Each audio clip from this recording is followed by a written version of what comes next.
रोपणवर मी 1-2 video टाकले आणि एका गाडीवर आज पाहिलं आपलेच गद्दार लिहिलेलं. तर आपली भारत सरकार आणि आपण निवडून दिलेली सरकार हे आपलेच गद्दार म्हणणं काही चुकीचं नाही आहे. कारण की दरवर्षी आजपर्यंत वृक्षारोपणवर जो खर्च झालेला आहे आणि वृक्षारोपण कुठंच दिसत नाही आहे, म्हणजे पैसा गायब झाला म्हणजे हे आपलेच गद्दार झाले. आणि वृक्षतोड किती झाली हे सर्व देशातल्या नागरिकांना दिसत आहे. तरी आपण समजून घेण्याची गरज आहे.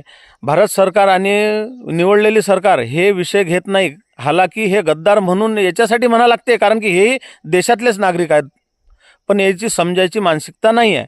आपण सर्व नागरिकांनी हे समजून घ्यावं.